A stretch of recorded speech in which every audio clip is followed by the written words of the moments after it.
Welcome to the Over 40 Alpha Podcast with your host, Funk Roberts.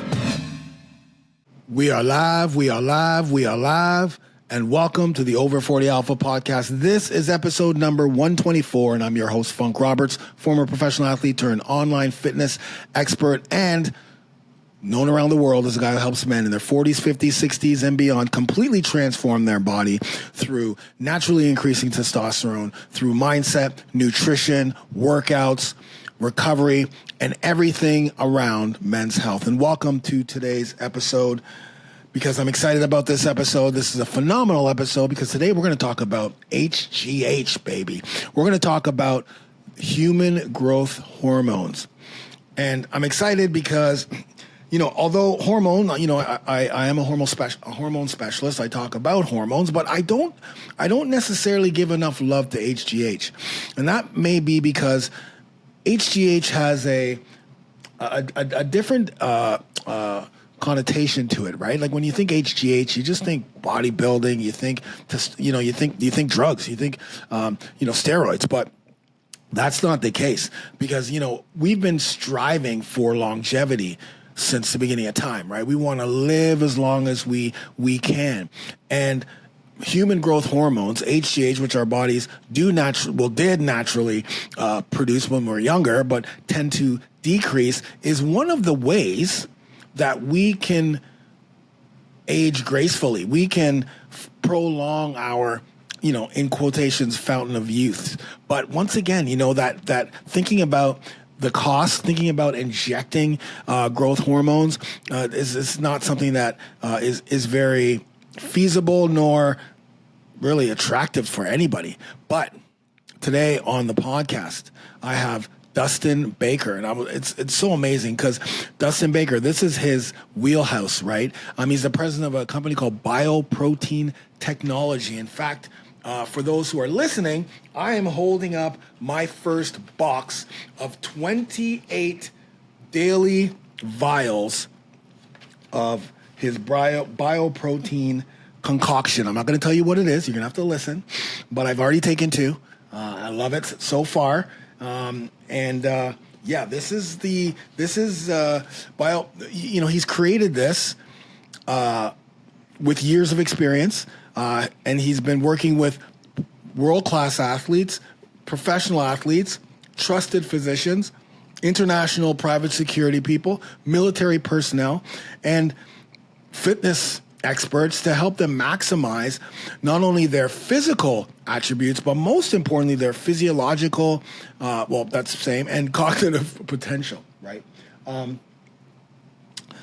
he's been doing this type of thing since his 20s. So he's taken a lot of time and effort to create and produce this product. And he knows so much about HGH. He knows so much about IGF-1. And today we're going to dive right into it. And you're going to get an idea of how to age better, how to improve your metabolism, your libido, your immune system, your skin, and of course, build more muscle, burn more fat. But remember, knowledge is power, and I want to bring you guys knowledge. I want to be able to give you guys the knowledge that you need to make right decisions. And we're going to go into this. So I have my box here of vials. I'm really excited because I'm on day 2 as I shoot this. And as you guys, if you're watching the video, you can see, you can go to BioPro. I would advise you right now, before you even listen to this, to go to BioProtein Tech.com and buy one right now. Just buy it. And then, listen, have I ever steered you wrong? Never have I steered you wrong. So go and buy it now. Get it now and thank me later. But with that, I digress. I'm excited. I want you guys to listen and learn more about human growth hormones, learn more about the reason why, HGH treatments get a bad name and a safer way to help with our growth hormones, to help with a couple of hormones specifically that his BioPro Plus program helps with. So with that, I will leave you guys. Enjoy the podcast. Leave a 5-star if you enjoy this podcast, and I'll see you on the other side. Enjoy the podcast. Welcome, everyone, to episode number 124.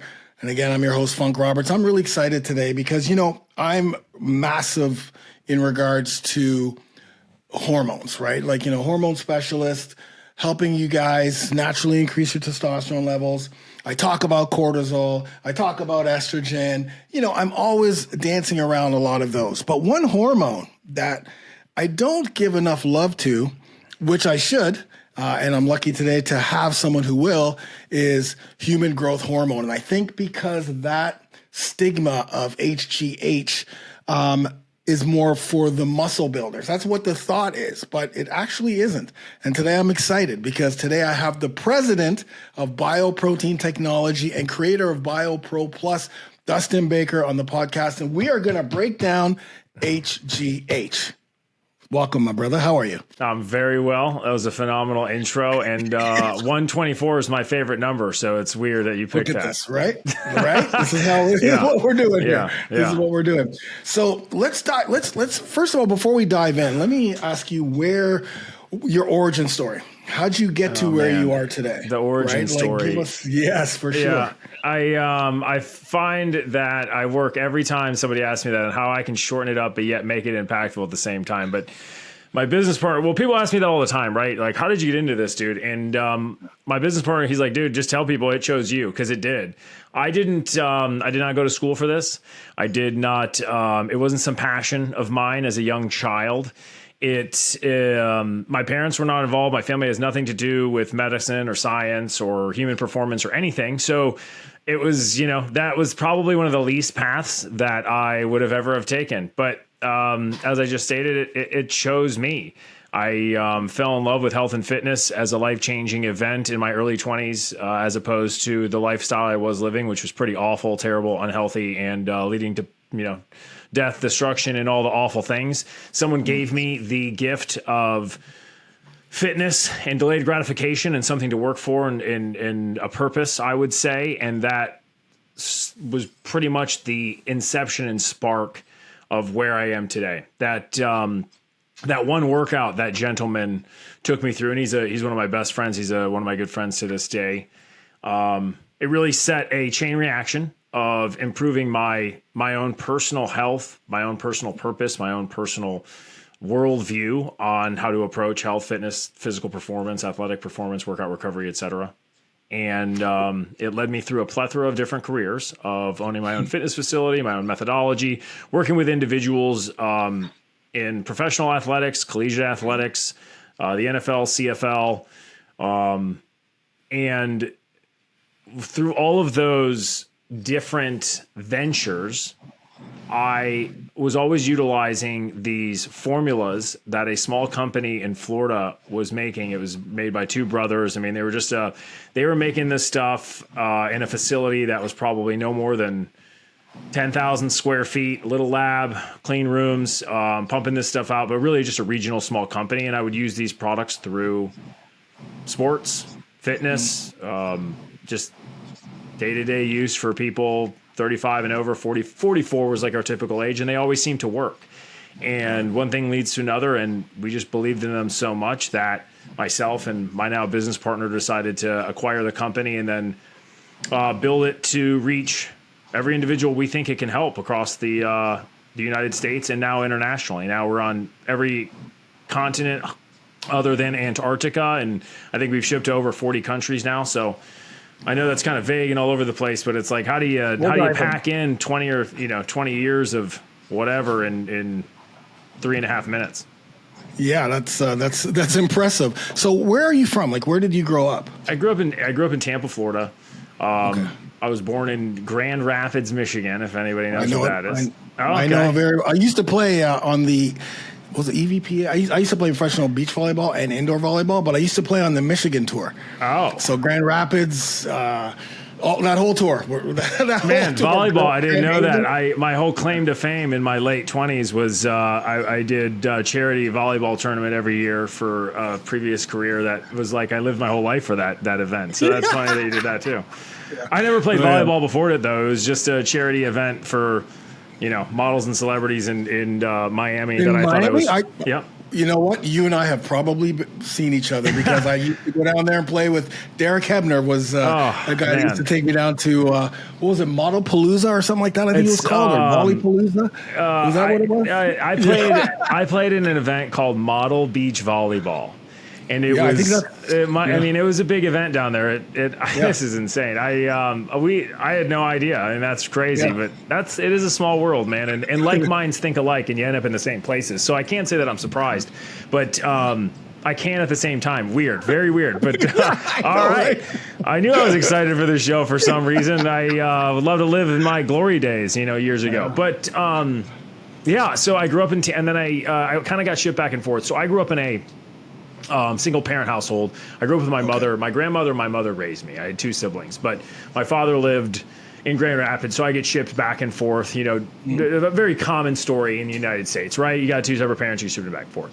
But I actually did get what I would consider my career start back in Grand Rapids when I moved there to kind of escape the hustle and bustle of what Florida has to offer for that time in my life, and that's where that whole paradigm shift that exactly where it started. That's where I started to learn human performance, athletic performance. I had a really awesome mentor who was an Olympic decathlete who took me under his wing and taught me everything from, literally building equipment to running a facility to human performance and all that kind of fun stuff. And that was that whole beginning of that snowball, which led me to each one of my different, whether it be entrepreneurial ventures and or business endeavors, and led me to this day. So how old are you right now? I'm 37. Okay, you look great. Because I'm trying to piece everything together here. So you're 37 now. So the big moment for you was your buddy taking you in, because 100%. You're probably going this way. I have a similar story. 100%. Yeah. And that just changed the way you thought about health and fitness, which is incredible, because not a lot of people will make that change. Right? A lot of people will, okay, my buddy took me to the gym, but okay, that's great. But for you to have regain a passion to open up your own gym, your own facility, and all that stuff is mighty impressive. It's insane. Well, yeah, to me, I've told that story ad nauseum and in much more depth, and the way I've told it before is that kid at that time, and I'm talking about myself in the third person, that individual at that time didn't have a purpose. And frankly, I didn't have to say that it flipped my idea on health and fitness is almost not doing it justice, because I didn't have a foundation of health and fitness to begin with. So there was almost nothing to switch. The only relationship I had with health, fitness, wellness, whatever you want to call it, there's a million different words now these days, was the exact opposite. Right, the exact opposite of health and fitness. I mean, I'm talking. I was in my early 20s. Like I said, living in Florida, doing Florida stuff, and drinking and smoking and drug use and dumb stuff that was leading me nowhere. And someone had I almost used the word audacity, but that has a negative connotation to it. But at least the wherewithal to kind of shake me and say, hey, why don't you just, and he did it in a very different way. It wasn't a negative way. It was, hey, why don't you just come over here and try this? And what it did was it gave me a purpose. It gave me something to build towards. And I didn't have anybody in my life at that time. I didn't have strong male role models. I had zero, to be honest with you, up to that point. Yeah. I had zero role models probably at all. I was kind of on my own, left to my own devices and how I was going to navigate this world or careers or whatever it is for a guy that dropped out of college and had very little education and no help. So it was it was the right time, the right moment, which typically happens with these types of stories, if you want to call it that. And it just gave me something, man. It gave me purpose. It gave me something to work for that I didn't have. Wow. Yeah, that's. I was gonna touch on the male role model just because you talked about your mom and your grandmother, who were the ones that were mostly rearing you as you were younger and then into your teen years in Florida. Yeah, Florida can be very very difficult place to maneuver, depending on where you're at. So let's dive into HGH because let's just dive, because a lot of our listeners probably know what human growth hormones are, but they probably just think of that as being illegal human growth hormones, because that's generally how people think of it. As far as I'm concerned, I mean, I know it, but most people think of it that way. So, what are human growth hormones, and how do we have it naturally in our body? Yeah, so that's very normal. Most people, when you think human growth hormone, you immediately think, 1998, 1997 bodybuilder, or guys in the back of the gym, injecting, or guys dropping dead in the parking lot. Like that's literally what the idea goes to first. Mm-hmm. And that's fine, because those things all did happen. Now, you have to understand, in those scenarios, those things did happen either because of abuse of a certain type of drug, or a combination of multiple different types of drugs, whether they're illegal. We can use the steroids because that's a common term people use, whether there's illegal substances or controlled substances that are being combined together at extreme amounts that are causing bad things to happen. And there's always going to be a fall guy. And that typically happened to be growth hormone, right? At least in the general population. It's something easy to understand. The words make sense, and it sounds terrible, to be honest, at this point, right? Human growth hormone. But the fact of the matter is growth hormone is the master hormone in your body. So you have growth hormone, which it's not sex dominant like testosterone or estrogen. So everybody's very familiar with testosterone and estrogen, whether you're a male or female. You've heard those terms constantly, right? Dudes are always trying to fight this testosterone battle. Now it's throughout the media. It's pumped. Again, I'm in Florida. There's a clinic on every corner, cash pay, get my monthly test shipped to my door. In women's health and hormones, you're going to hear progesterone and estrogen and different types of hormones. It's very similar. Tons of education, nothing scary about it, very normal. But somehow, over the course of, I would say, 20 to 30 years, you have completely lost the any education whatsoever with growth hormone, and all it has is negative connotation associated with it, for the aforementioned reasons we just discussed. The fact is that human growth hormone is your master hormone. It's responsible for metabolic functions. It's responsible for sexual function. It's responsible for muscle cell differentiation and multiplication, which is just the growth of muscle cells, muscle cell recovery, wound healing, soft tissue maintenance, ligaments, tendons, bone health, even mood, focus, cognitive function. It is absolutely the master hormone. And it peaks when you are growing up, right? You're going into puberty and adolescence and into your 20s. And as soon as you finish puberty, it starts its natural decline. Now, the natural decline is different for everybody depending upon their physiology. Most science would say 1% to 2% per year. In extreme rare cases, it can decline by 50% by 35. Again, rare cases, but it can happen. Now, that growth hormone decline looks like the really easy one is inability to maintain muscle strength or muscle quality, right? Your strength starts to go down as you age. Even your skin begins to sag, and I can get into the how that works in the cellular level. Even erectile dysfunction is almost a number one indicator of low growth hormone. And even a real common one is body fat, specifically visceral body fat around subcutaneous body fat around the midsection. Very common. Right. That's a normal thing, and people call it stress fat. But there's reasons behind this. So it takes its decline as soon as you finish puberty. Happens to everybody. Doesn't matter how good you eat, how hard you train, how good your lifestyle is. It's going to happen. It's literally the definition of aging. Okay, so things like sarcopenia will speed it up. Things like your life. Well, so let me ask you a question. Will things like sarcopenia, natural loss of muscle, speed up the decrease? Does that speed up the decrease of HGH, or are they both happening, at a normal rate? I know that sarcopenia starts to happen mid-30s, and then that happens. So is that? I think you're looking at something of things that are kind of all related.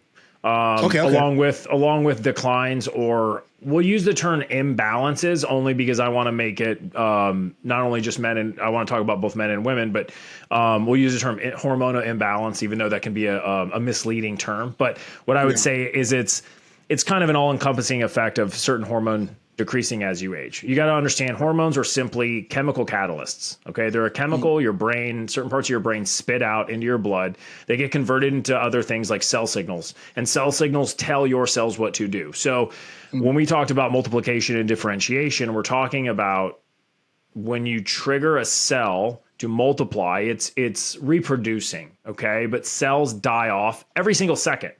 Now, the speed at which your body is is able to reproduce new cells to then take the place of dying cells is aging. So if your cells are dying faster or not reproducing faster than they reproduce, like for instance, if you're not getting those cellular signals that trigger your skin to constantly reproduce collagen cells, your skin will start to slowly sag and wrinkle.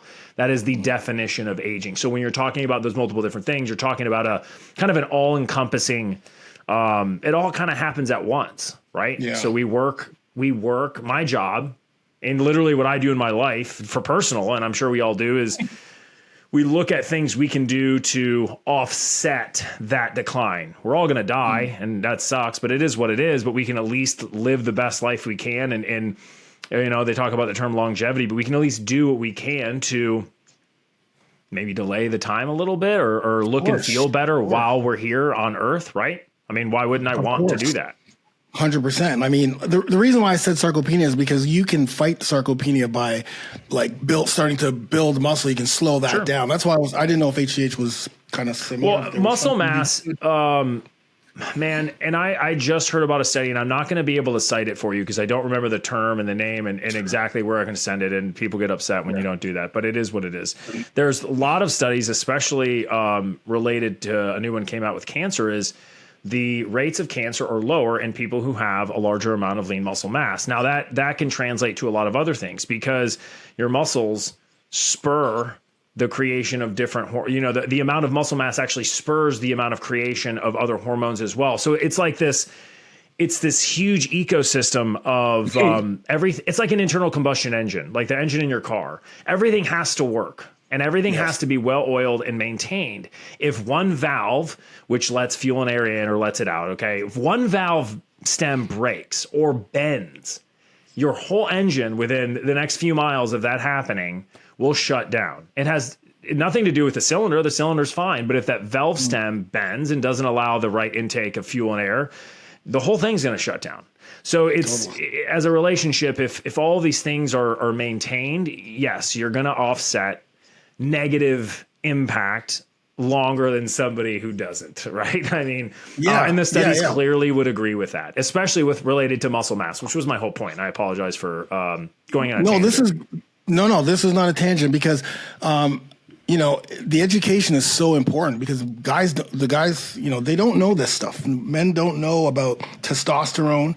They don't know about HGH. They don't know what is causing all this stuff. And one of the things I always talk about and say to the guys in my membership and the brotherhood and the guys who listen is like, I want to live till I'm 100. In fact, I want to see my great grandchildren. I want to be doing burpees when I'm 100. And the longer we can prolong, the longer we can stay healthy, right? Obviously with medicine and technology. I mean, and what you're doing actually can help that right there, can help keep us healthy as we get older so that I'm not like my grandmother in a wheelchair at 99. Yeah. I'm actually running and sprinting and my wife and I are hitting pads at 99. Right. Listen, I hear you. Well, the fact that you can hit pads with your wife and not get into a fight about it is incredible. I tried that once and it ended in an argument. But no, I completely agree with you. And the things are that like the cards, the deck is absolutely stacked against us this day and age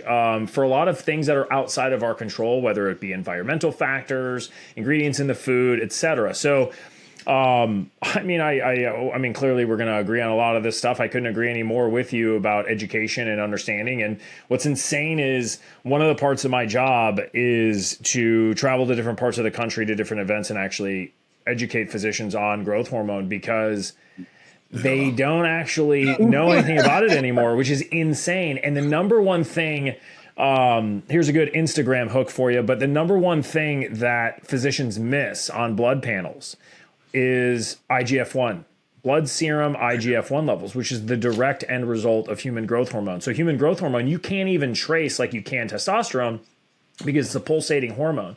So you actually track insulin-like growth factor number 1. And that's how you would actually look at what your growth hormone level is. Now, there's cheap, free, easy ways to spur growth hormone naturally, and we can talk about those things too. But IGF-1 is what you want to look for, and you'll actually find a lot of shocked faces on physicians when you tell them that, like, hey, they should be including this on their blood panel, which is shocking to me because I'm not a physician. Right. Exactly. Yeah. I mean, I don't fault the physicians though, because they got so much going on, and they have to know so much. Exactly. It's not fair to really like ball hard on people like that, because you have to understand the amount of education that they have to force feed themselves over the course of years just to get a job. I mean, it's still a job. Let's remember, like, these people have to get a job, and they have to do all of these crazy things all in the interim while living their life, not getting paid. So you actually expect them to learn all of these things, then continue the education as it continues. It's the people that come down super hard on people is not cool for clickbait at the same time, because who can know everything about everything, right? But that's the idea of specialists, and why, you and myself have careers and are able to make a living doing, specialty things and helping out. Yeah, exactly. I love it. So you talked about after puberty, HGH starts to decline. This is where the aging starts now, right? Like we're losing our prime years as we keep going. So does everyone? So you talked about IGF-1. Can you just go back for a second and explain that to everybody so that they know exactly what that is? So let's talk about growth factors as a whole. So IGF-1, insulin-like growth factor number 1, is called a growth factor. Okay, so a few minutes prior to our discussion, or where we're at right now, we talked about hormones being a chemical catalyst to a cellular signal, right? That's all growth factors are. So growth factors are these cellular signals. They are what are called protein cytokines. They're protein amino acid chains that are created by different parts of the body. If you want to talk about growth hormone and IGF-1, IGF-1 is created in the conversion of growth hormone in the liver into IGF-1. IGF-1 is a cellular signal that gets sent out into the blood to then trigger cells in different parts of the body to perform a task. We talked about collagen cell stimulation, multiplication differentiation. We talked about muscle cell differentiation, multiplication. IGF-1 is the primary driver in that muscle cell differentiation and reproduction or multiplication. IGF-1 is a driver in a lot of different functions in the body. Metabolic functions, muscle cell functions, bone functions, sexual function. I mean, and there's multiple different types of growth factors, all of them which are cell signals. So that's all IGF-1 is. It's all it is a light switch that says, hey, get to work. Yeah, it's ignition. That's a spark. Igniting all the spark that's sparking all the great things that we want to be happening in our body. Right? Yeah, and IGF-1 is just the most popular. There's plenty others that are fun to talk about, like epidermal growth factor, fibroblast growth factor, which is your skin and soft tissue maintenance and wound healing and stuff like that. But IGF-1 is going to get all the press because that's how the one you're going to measure, and that's the most fun and has the most science behind it. Okay, so if we're losing HGH, how can we increase it? Like what can we do as we're getting older? Like I'm 54 years old. What can I do to help? Well, you're probably doing them already, just looking at you and kind of checking your stuff out. But here's what a normal person can do. Well, I mean, we're all normal people. Here's what somebody at home can do right now, and it's free. The first thing you're going to do is fix your sleep. So sleep. Also, this is a super lesser known fact, but the amount of quality sleep you get. So not just the time you're asleep, but quality sleep means restorative sleep. So there's very specific sleep cycles inside of your sleep when you think you're sleeping that occur. And those two main sleep cycles are where 70-90% of hormonal function is hormonal secretion is taking place. So if you're messing up those sleep cycles, specifically slow wave sleep and REM sleep, two different cycles, or you're interrupting them or not getting enough time in them, you're immediately impacting negatively the amount of growth hormone and other hormone that you are secreting. So if you can improve your sleep, and I always recommend wearing a sleep tracker, or I'm a big Whoop guy. I like Whoop. I don't have anything to do with I'm a Whoop guy. I don't have anything to do with them monetarily or business wise. Wish I did, but I use them all the time. I love their metrics. They're super easily quantifiable, super easy to digest and absorb. So I highly recommend that. So if you can immediately increase your slow wave sleep and your REM sleep, you're going to immediately increase your natural hormone secretion. So that's number one. Fast, super easy.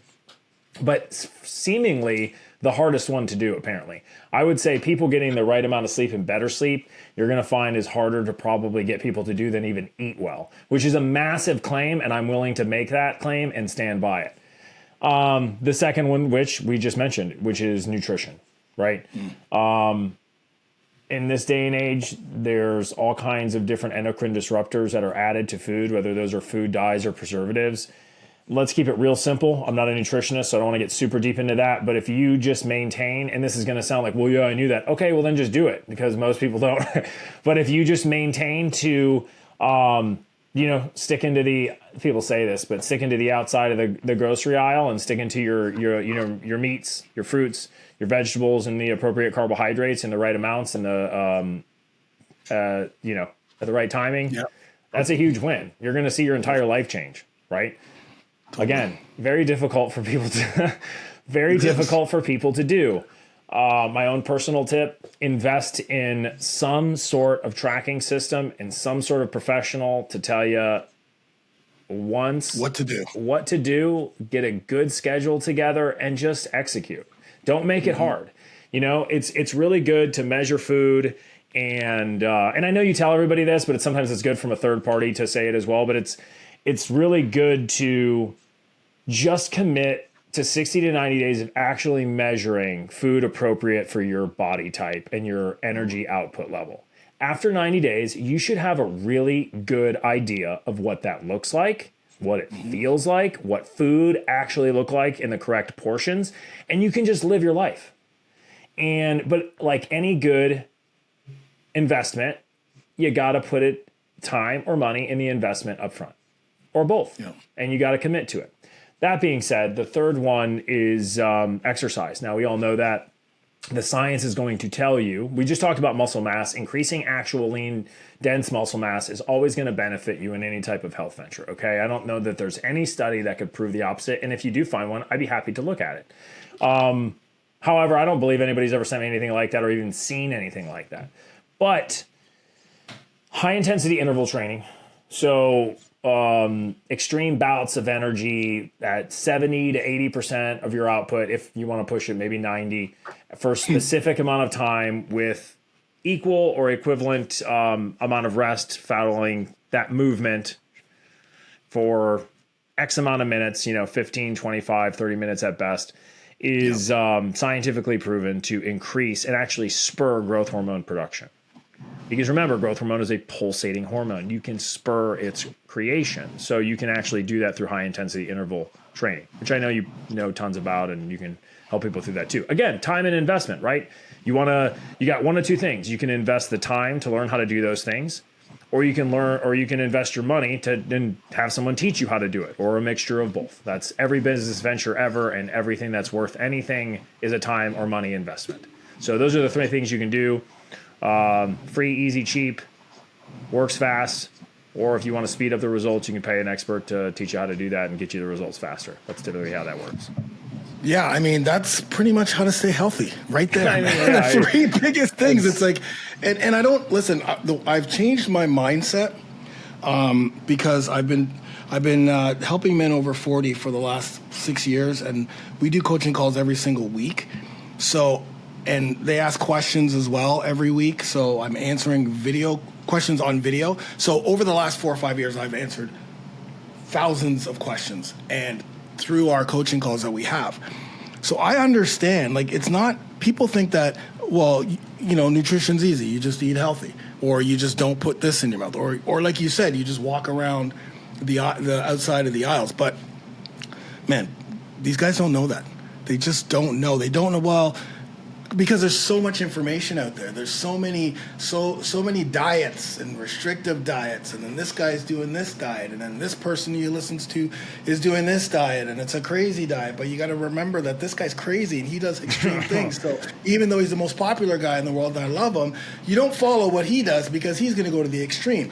And then they got their wife telling them one thing because they're high blood pressure, so you got to just go vegan, and you got to so there's so much that it gets very, very confusing to the point where it's like, I don't know what to do. So I do understand And I don't blame these guys when they're like, man, I just don't know what to eat. And can I eat bread? And what kind of, should I eat Ezekiel? And should I do this? And my workouts, should they be this long? And like, it's very difficult. The only thing that, you know, everyone knows about is sleep. But even then, you know, just the tracking, because, you know, sleep is the last thing people want to do. Well, you say that, but I bet if you ask anybody what slow wave sleep is, they would have no idea. Or that there's even two cycles within, or that they matter, because you can be unconscious and not getting restorative sleep. You can drink a fifth of whiskey right now and knock yourself out, and you're not going to get any restorative sleep. You're probably going to get the worst sleep of your life. You might be unconscious, so you think you're asleep.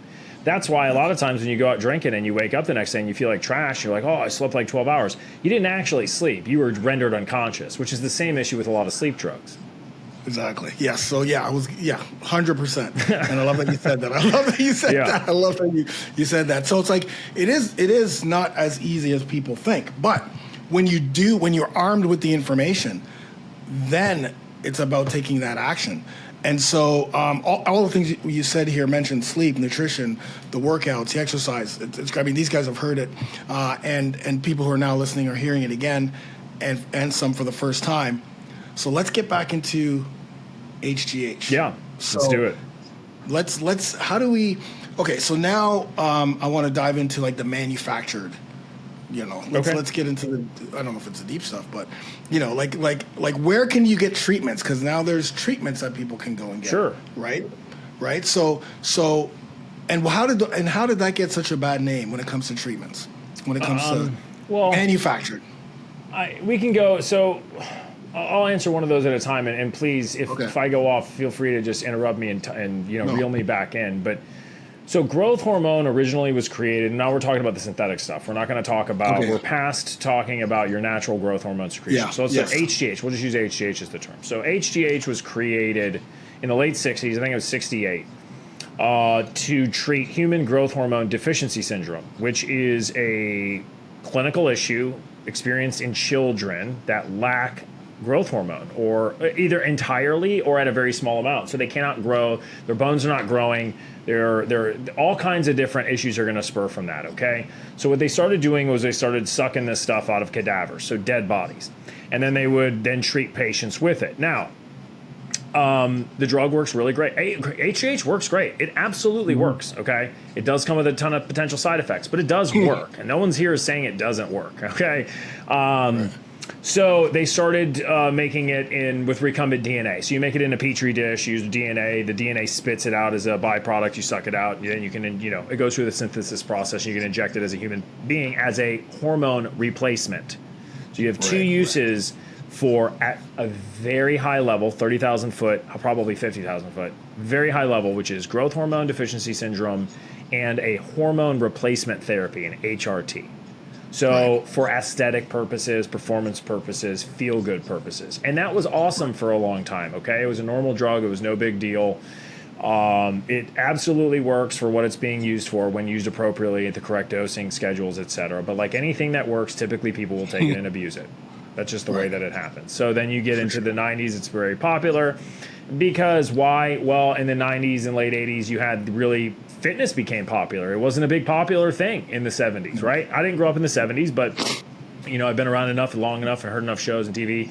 It wasn't a big thing in the 70s. It wasn't really a big thing in the 80s and probably the late 80s, I would say.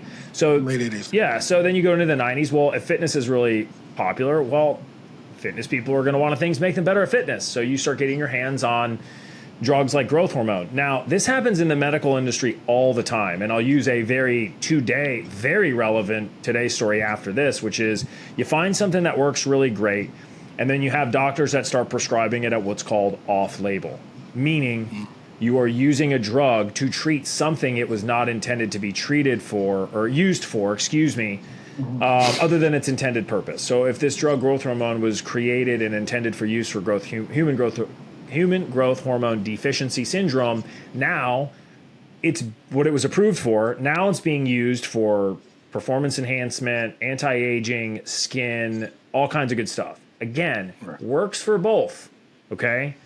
But you start to have issues where people abuse drugs, etc. And Sometimes certain organizations don't like drugs being used either way. It doesn't really matter if it's good or bad, and they start to regulate the use of that drug. So in certain spots, I'm in the United States. So in certain spots in the United States, in certain states, et cetera, the regulations began to increase into some where we're at now. Sometimes you're just not even allowed to prescribe it off label, period. Okay. So it's become very expensive if you can get your hands on it, to the tune of $3 to $10 grand. I mean, I think we've all seen the YouTube videos and the stories of your buddy. He's not actually your buddy. I just say that, but well, maybe he is. I don't know. This podcast turned out to be a bang. So, what's his name? Liver King, right? Sure. We all saw how much. Liver. Yeah. We all saw how much his growth hormone treatments cost. The guy was spending $11,000 a month, which is not uncommon. Okay, in that space. So you're looking at $3 to $10 grand a month to get these drugs and these. I don't even think you're including physician appointments and blood work and all that stuff. It's not covered by insurance. Okay. So this is an aesthetic treatment. Aesthetic treatments are not covered by insurance. So this is cash pay. That alone is going to decrease the demand for a product, right? I don't know. I would say the average American, I can't speak for Canada, but I read the news. I can venture to say the average American and the average North American cannot afford $10,000 in an off-label cash pay, enhancement use. So the drug slowly starts to disappear, right? Right. It doesn't in certain circles, but let's just say the grand scheme of things, it doesn't disappear. And the very same thing is happening now with peptides. And if you're not familiar with peptides were kind of created as a replacement for synthetic growth hormone therapies, because unlike growth hormone, that is a hormone replacement. So you're literally just injecting the hormone similar to testosterone, right? You're just replacing your natural production with a synthetic drug.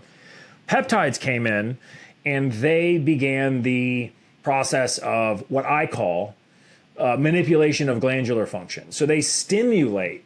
Think of like your pituitary gland, which is the gland that creates human growth hormone, like a lemon, and you're squeezing all the juice out of it. Again, a drug that was created for about 3 weeks worth of use. Like you were prescribed it for post-injury healing, surgery healing. You're supposed to use it for like 3 weeks. Okay. Now there's a bunch of different peptides now, but you're supposed to use them for 3 weeks and stop. Yeah. Well, now they've been prescribed for 3 years on the same drug, off-label, off-intended use, and the FDA steps in and goes, okay, we're done with this because it's out of control. Right. So you're gonna have to reel me back in, but that's kind of the story. That's kind of the story of growth hormone, how it's created, and where it's at right to these days. Now, it's like this whole new thing, which is where our success has become, because we've been around. The company has been around for 10 years. I bought it in 2018. The holding company that I'm an owner in, we acquired the company in 2018 for the purposes I said before. We loved it as a passion project. We wanted to take it to the rest of the world, and you call that a serendipity moment, because that's 3 years before all this stuff starts to get real popular again. So we had time to build, but now you have growth hormone on its way out. It's way too expensive, and you have the only other alternative, which are peptides, which are now banned by the FDA. And certain peptides, somebody be like, well, not all of them. Yes, I understand. Yeah, certain peptides, the ones especially that we want, though. Yeah, the ones that stimulate growth hormone production are banned. So anyway, that's kind of where we came in as the third option, and it's been phenomenal for us.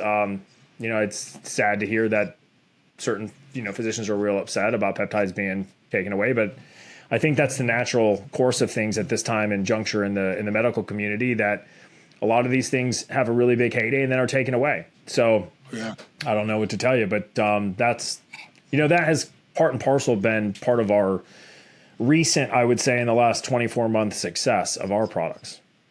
Okay. So let's talk about your products. Let's talk about what you do exactly. So we actually already did, and I just didn't tell you, but we talked about growth factors, right? They're cell signals. And that's really all you're after. If you're injecting the hormone, remember, it still has to be converted into a growth factor to use it, the majority of it. If you're talking about peptides, well, you're talking about squeezing the gland to create more of that hormone. Still's got to be converted into growth factors. So why would you take a drug that's going to stimulate or manipulate glandular function? So you're manipulating parts of your brain. Nothing good's going to come of that. Or why would you inject a synthetic drug that's going to replace your natural production And that causes all kinds of issues like what's called negative feedback loop of shutdown of whatever's left of your natural production, but also could potentially cause cardiac issues or carpal tunnel syndrome or water retention, insulin issues, whatever. Why would you do all that if you could just take the growth factors? The growth factors are simply protein cytokines. They're just amino acid chains. They're just cell signals. So if you could just take the growth factors, why wouldn't you just do that? That's all that we do. We just formulate non-synthetic, so natural growth factors into a liquid formulation. You take it under your tongue, so you absorb it into the mucosal lining of your mouth. It goes into your bloodstream. You swallow whatever's left, and you just take cell signals. It doesn't cause any of the negative side effects. Doesn't cause any of the negative feedback loop. It doesn't cause any shutdown of any of your natural hormone. All you're doing is filling your gas tank back up. And because it's natural, you don't have the ability by design to ever put you into what's called an abnormal space, which is where those cardiac issues, insulin issues, all of those things occur. So we just said, okay, well, we'll just play. We say we just play on the right side of the liver. Instead of messing with your hormone functions or any of that noise, we'll just play on the right side after the conversion. So we'll just give you the cell signals. That's all that we do. And this is all legal. Absolutely.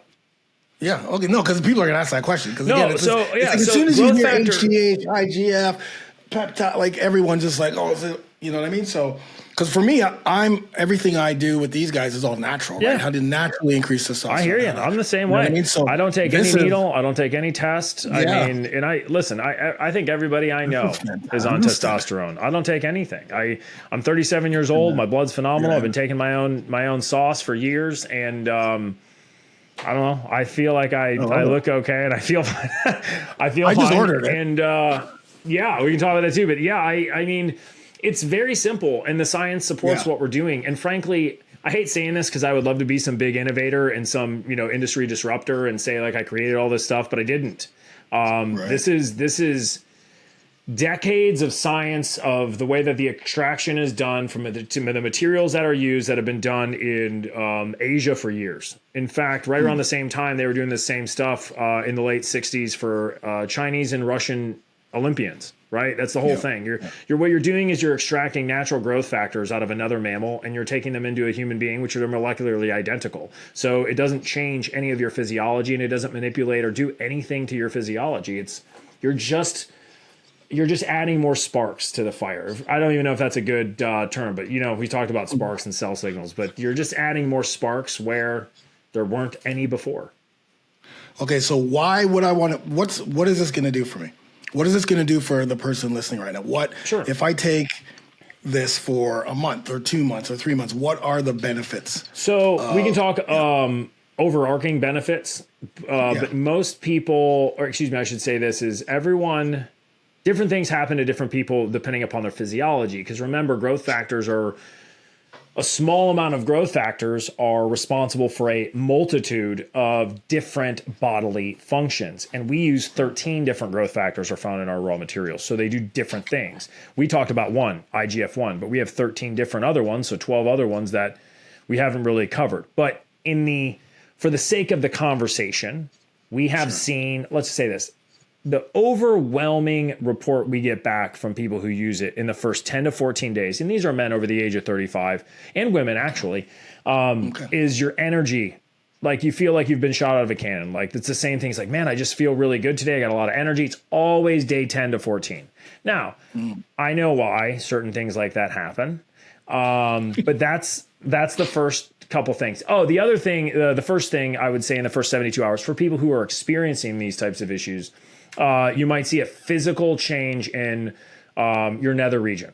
So a lot of men, 1 in 3 actually fight with erectile dysfunction. Now, erectile dysfunction can be traced directly back to low serum IGF-1 levels. Most people don't know that. So remember, that's the end result of growth hormone.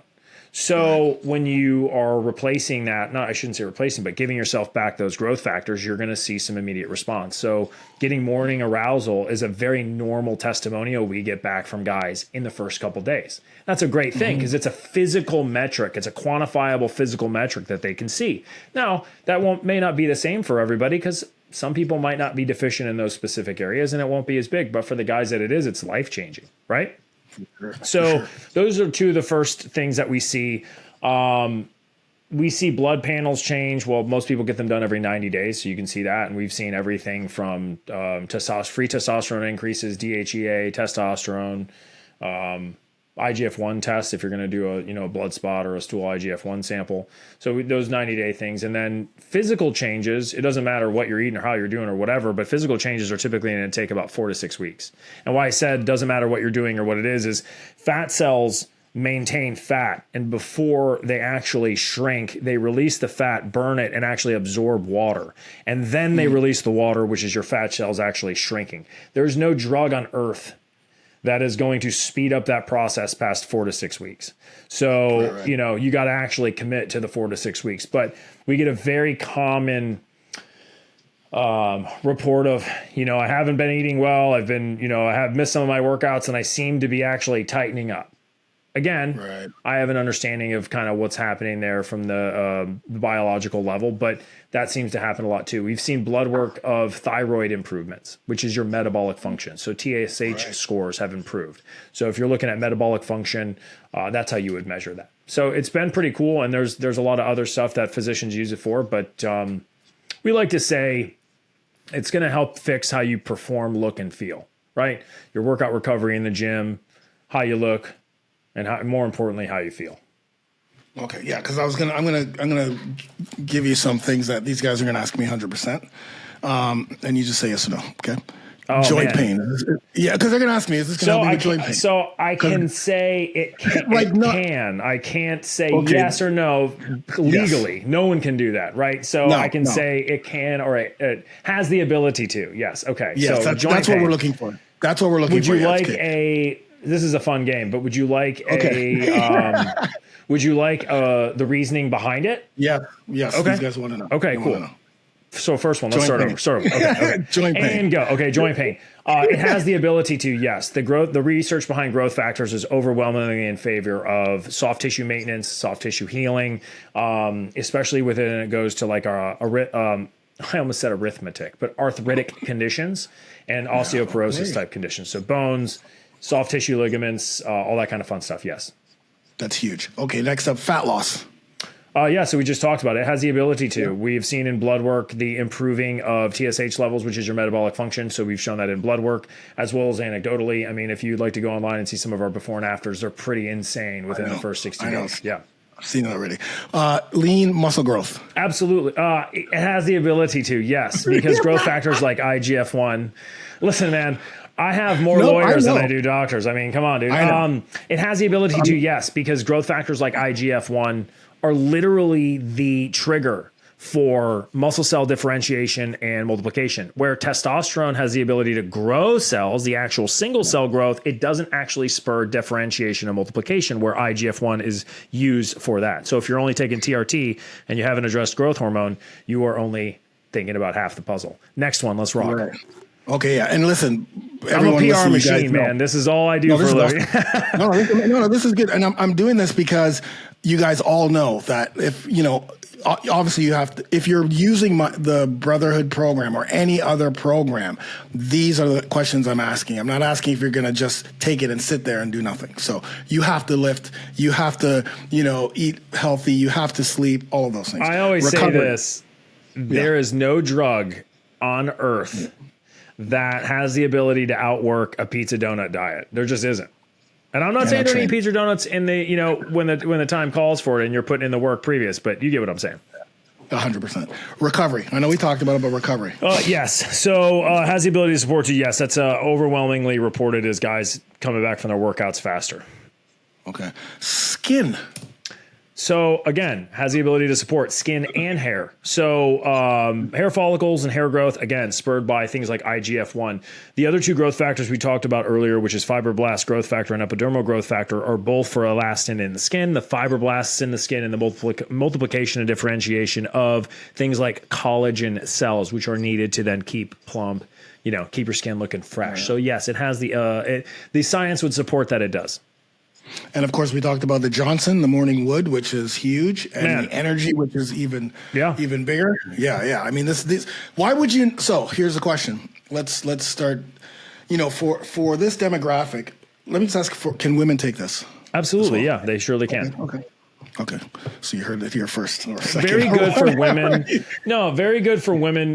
We get a lot of reports from our female docs and providers for menopausal women, premenopausal women, because their hormones are all over the place. They're suffering from fatigue, cognition issues, brain fog is a big thing. And man, we got a testimonial in from a nurse practitioner out of California. California's a big market for us, but she literally said she can't imagine a day waking up and not taking her BioPro. So, I mean, those types of comments are big for us because for sure. They're just, I mean, they're our bread and butter, and it means a lot. So. And think about this: this is a nurse practitioner who already has a very stressful job. Depending on and they have access to all the drugs we already talked about at a discount. And it's the fact that they're going to choose our product to use is a big tip of the hat to us as well. 100%. Man, this is huge. Like, why would you? So the question is, why would you not take this? Why would you not there is a monetary cost involved, right? It's not free, of course. So that could be a whole thing. A lot of people, maybe people are just scared to change, Funk. A lot of people like to talk about it, but don't like to pull the trigger, right? And until you cut somebody's leg off, right, they're not interested in medical intervention. So that's fine. We're not for everybody. We're for individuals who are committed to really taking the charge and making a difference in their life. If you're not and you just want to talk about it, that's fine too. I don't care. But we might not be right for you. So, man, this is amazing. I'm excited. Like, I'm getting goosebumps right now because I am, because I ordered some. So I know. I saw that. I appreciate that. I can't wait. Yeah. I can't wait. I know I'm gonna have to wrestle my wife for some of it, so we're gonna have to order some more for her. But I mean, guys, like I definitely believe in I did some research.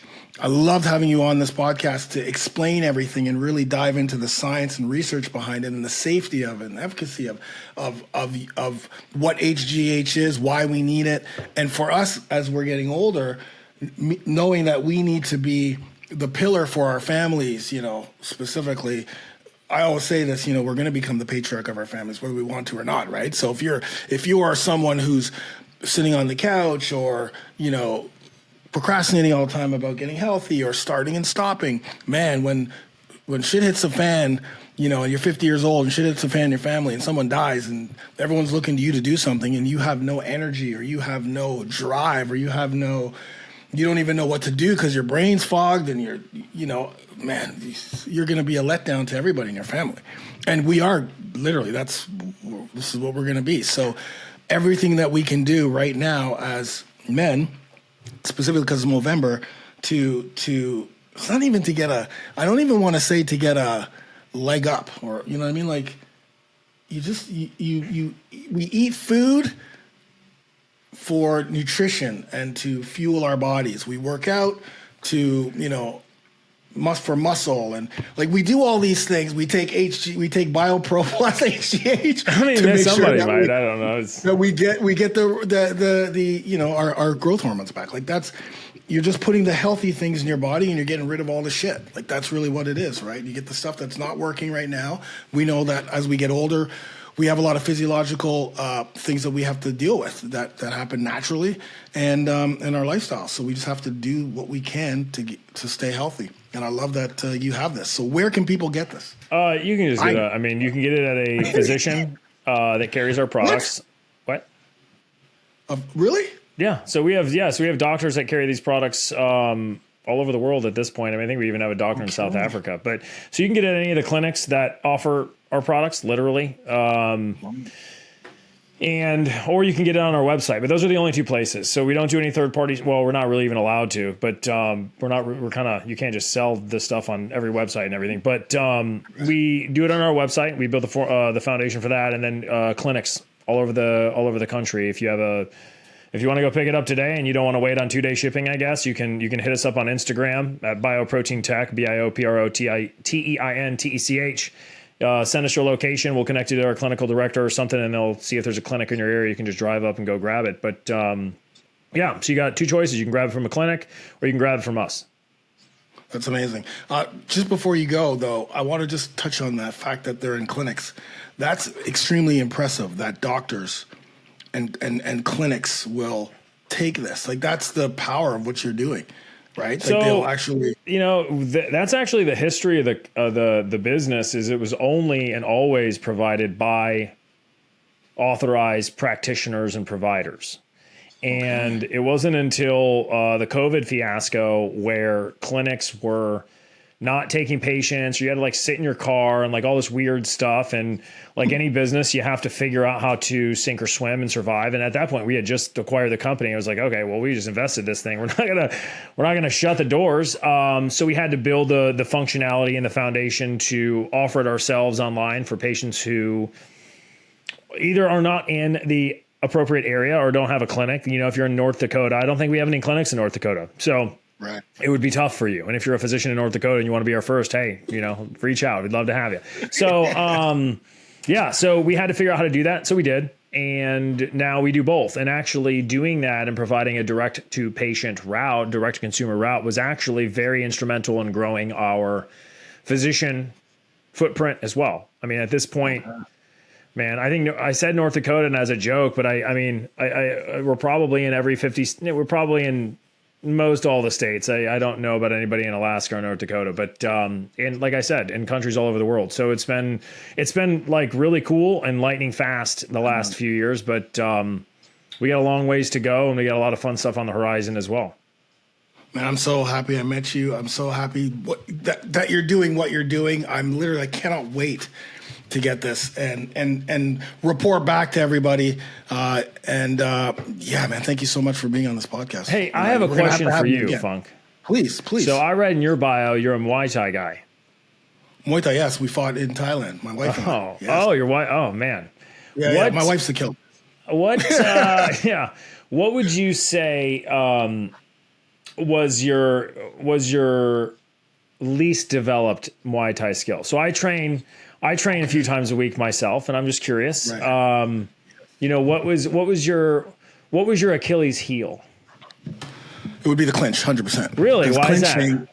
Because the art of clinching takes so much time, and you get humbled so much, which I don't mind getting humbled. I mean, that's part of training. That's literally the whole thing, to me at least. Yeah.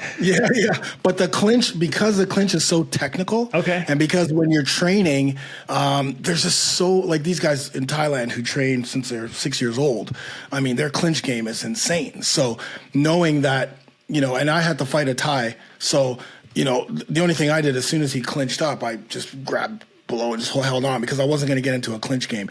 Plus, clinching is very physically, the endurance and it's very the physical. Worst. It is the I can dance around the ring all day long, and the second we get into a wrap up or a clinch or a fight on the wall, it's I'm smoked, dude. It's the worst. Yeah. So that makes total sense. Yeah, and I didn't fight for very long, so I wasn't able to develop that. But my wife's clinch game is on point, and my son just came back from Thailand, so he went down to train. It was actually a defining moment in his life because he was at a point where he was kind of lost. Yeah, sent him out to Hua Hin. He trained there for 6 months, and this is like traditional Muay Thai. Yeah, I wouldn't last a day. It's 2 times a day, you know. But you know, he's 26 years old, and for him, it was life changing because of the, you know, just the high level, because of the discipline, because he never traveled before, so he's just going out to Thailand, and it was amazing. But yeah, that would be my number one skill. What's yours? What's your least? Oh, all of it. No, I got a problem turning my kicks over and checking kicks. Yeah, the hips. Yeah, I'm good. I'm a good striker. I like to think so anyway, up top. But I have an issue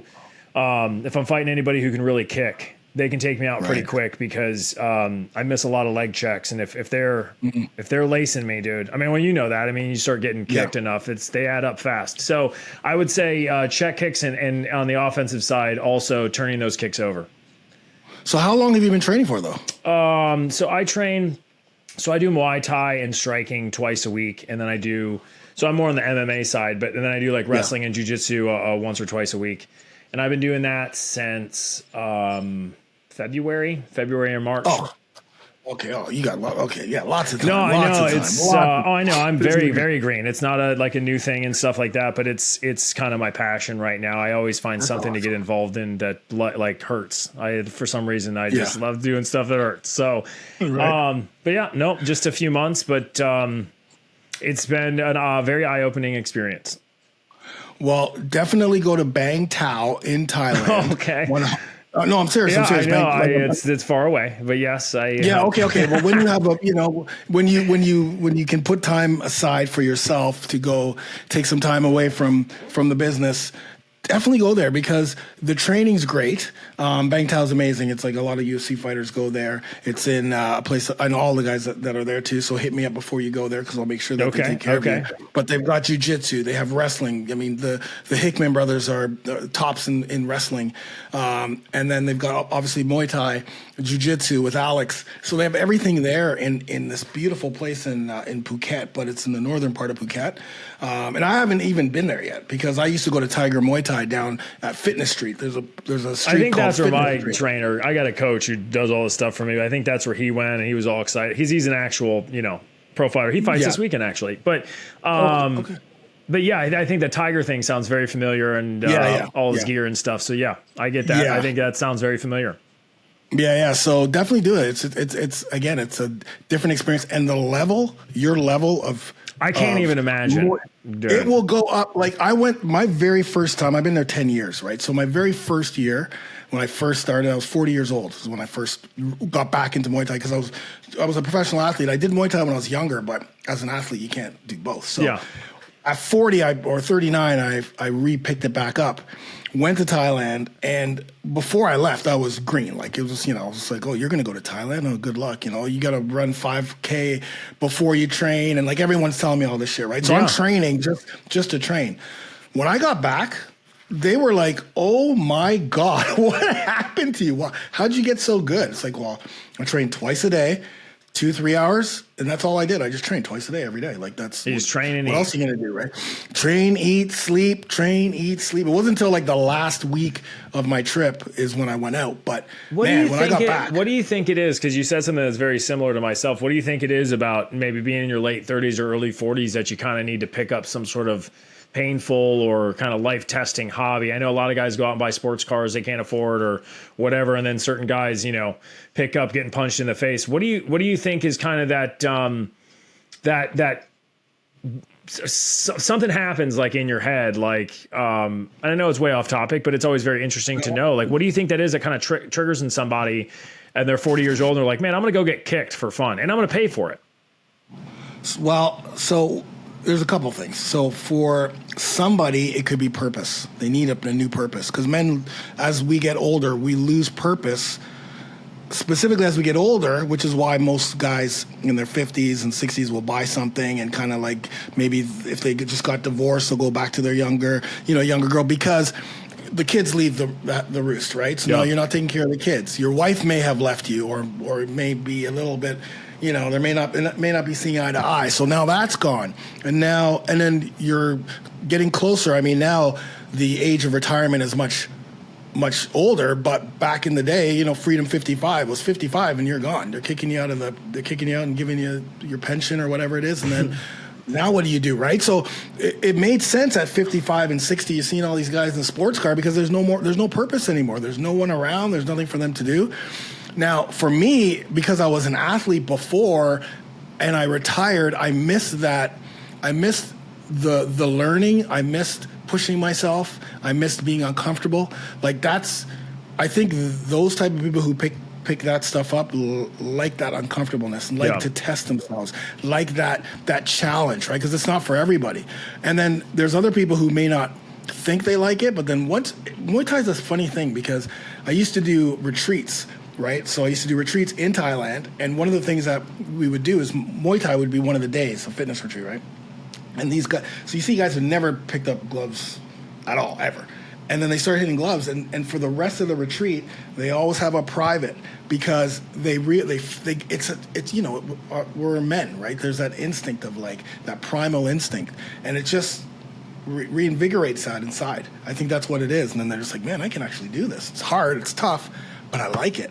And I think it's just sparking that primal instinct to hunt, gather, suffer, all of that listen, stuff. I am a big suffer guy. I'm a big mortification guy. So I completely understand and get it. Yeah. I was just curious on your take. I think it's very cool and yet very, interesting and weird in a good way of kind of how that spark or click happens in a man's head.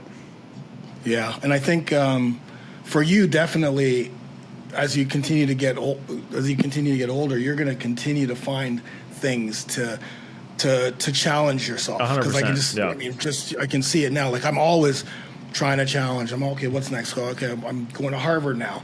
Like that's another challenge. Like what are you 54 years old? Why are you doing that? It's a challenge. It's like, yeah, but you have 3 businesses. How are you going to go to class? How are you going to do this? It's like, I'll get it done. Like it'll happen. Like that's, and I'll have to suffer. I'll have to work long days, and on a Tuesday I have to sit through a 3-hour, class on Zoom and just, but that's part of it, man. Because in the end, the gratification afterwards is, you can't even describe the feeling of that accomplishment. Right? Like, yeah, it's insane. I hear you. It's incredible. I love it. Thank you, my man. Thank you. All right. Anyways, that's it. We will see you in the next podcast. If you guys like that, again, hit us up, hit Dustin up at the follow us on the Instagram. That's I was waiting to jump in there. I caught you way off guard, man. No, but that's where we live. That's where we breathe. It kind of happened on its own. But if you want to see all the stuff we're talking about and real guys with, getting real results and what their stories are, we love highlighting those. So, go in there, jump in the comments, ask them. It's very interesting to find that we don't actually have to do much work other than create the content, because our own audience is so supportive, and guys that use the product, I mean, they jump in and answer the questions for us. I mean, it's wild. It really is. It's the coolest thing I've ever built. That's 100% for sure. And, it's really not me. It's built on the guys that use and love our products. I'm just really lucky to have it so easy for me. So join us there. It's BioProtein Tech. You can find us there at BioProtein Tech. Website is exactly the same, bioproteintech.com, BioProtein Tech.com. Never done that before. Awesome. No, I'm kidding.